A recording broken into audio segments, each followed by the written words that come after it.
L'ONU réunit ce mardi en urgence une session extraordinaire au sujet du sort des otages à Gaza.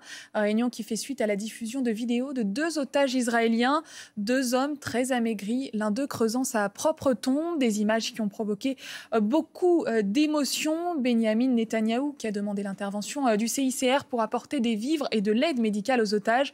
Le Hamas lui a posé des conditions. On fait le point avec Marie Chauvet. Captif, le corps décharné. Sur cette capture d'écran d'une vidéo du Hamas, cet otage israélien de 24 ans apparaît plus affaibli que jamais. L'image émeut immédiatement l'opinion publique israélienne.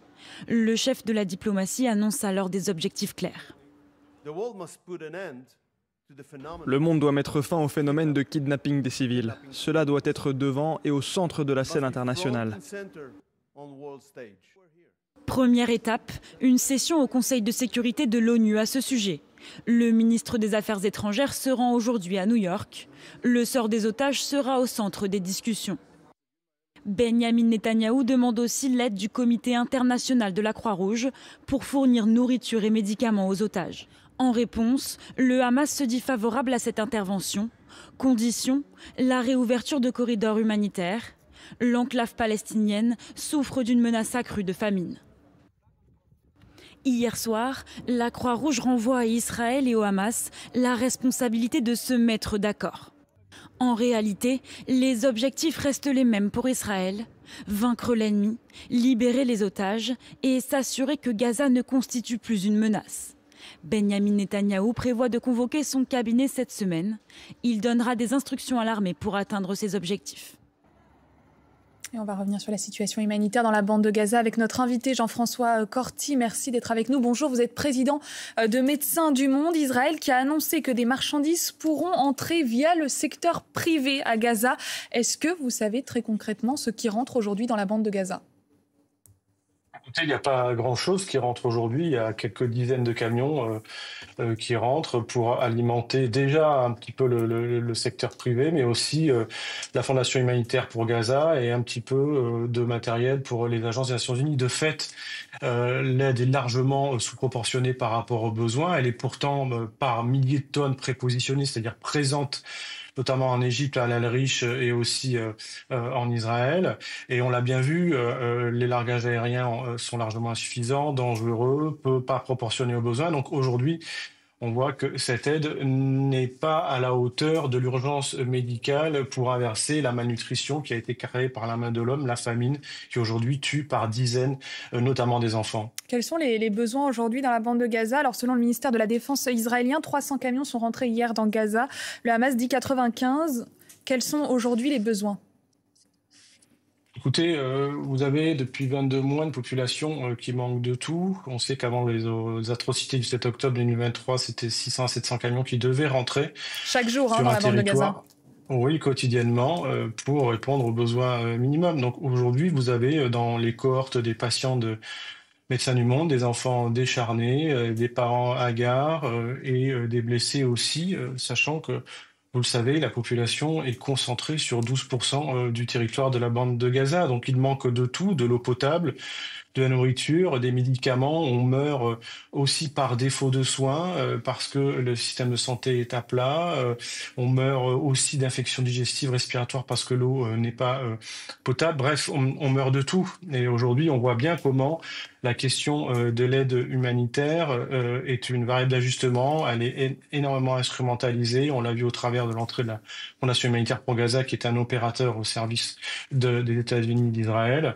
Et on voit aussi, avec ces annonces d'une entrée peu proportionnée d'aide, la volonté de continuer à stigmatiser les Nations Unies, les ONG comme Médecins du Monde, Médecins sans frontières et d'autres, qui, elles, sont des organisations qui sont impartiales, indépendantes et qui, à la fois, savent distribuer de la nourriture, des médicaments, mais aussi sont des témoins qui peuvent rapporter le non-respect du droit international humanitaire dans un contexte de risque de génocide plausible à Gaza.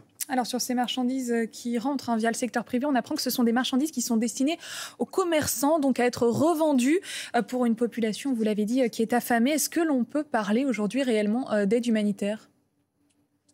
Ah non, on est aujourd'hui dans une manipulation. On voit que l'aide est une variable d'ajustement, qu'elle est mis en avant sous pression de la communauté internationale qui a du mal à tenir ses opinions publiques, qui voit des enfants mourir de faim par une famine qui est créée de la main de l'homme. Je le redis, on a détruit toutes les cultures possibles locales, on a détruit les infrastructures essentielles de production d'eau et d'électricité, on a empêché depuis 22 mois l'aide proportionnée de rentrée et on continue aujourd'hui à limiter l'entrée d'aide qui est, quand elle rentre, peu proportionnée et sujette à des détournements de groupes pseudo-mafieux et pas exclusivement le Hamas, compte tenu de la pénurie absolue qui existe sur ce territoire. Aujourd'hui, on meurt en allant essayer de chercher un sac de farine. On en est à ce point-là d'inhumanité et de cruauté. C'est plus de 1000 personnes qui ont été tuées aux abords des dispositifs de la Fondation humanitaire pour Gaza. Donc voilà, la question de l'aide humanitaire est largement instrumentalisée. Et que peuvent faire les ONG très concrètement aujourd'hui? Est-ce qu'elles ont encore les moyens d'agir, de faire pression?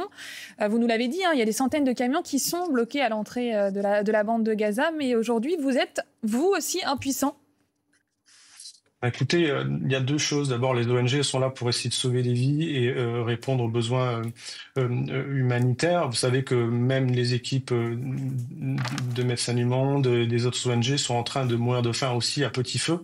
On n'a jamais vu ça dans un contexte de conflit. Donc, nous sommes des acteurs qui rappelons la nécessité d'humaniser les conflits dans le cadre du droit international humanitaire. Mais c'est aux acteurs politiques internationaux, l'Europe, aux autorités françaises, M. Macron, de prendre des mesures tangibles pour mettre la pression sur un régime qui est en train d'affamer 2 millions de personnes et dont on sait qu'elle est en train de conduire un programme de nature coloniale. Donc les pressions, elles doivent venir de ceux qui en ont les moyens, ceux qui ont les moyens de limiter notamment les relations économiques entre l'Europe et le gouvernement israélien via la remise en question des accords d'association, la mise sous pression de responsables qui sont potentiellement des acteurs de crimes de guerre, donc contre l'humanité. Bref, il y a plein de leviers tangibles qui peuvent être mis en avant. Aujourd'hui, ils ne sont pas mis en avant pour mettre la pression sur ce qui se passe à Gaza en ce moment.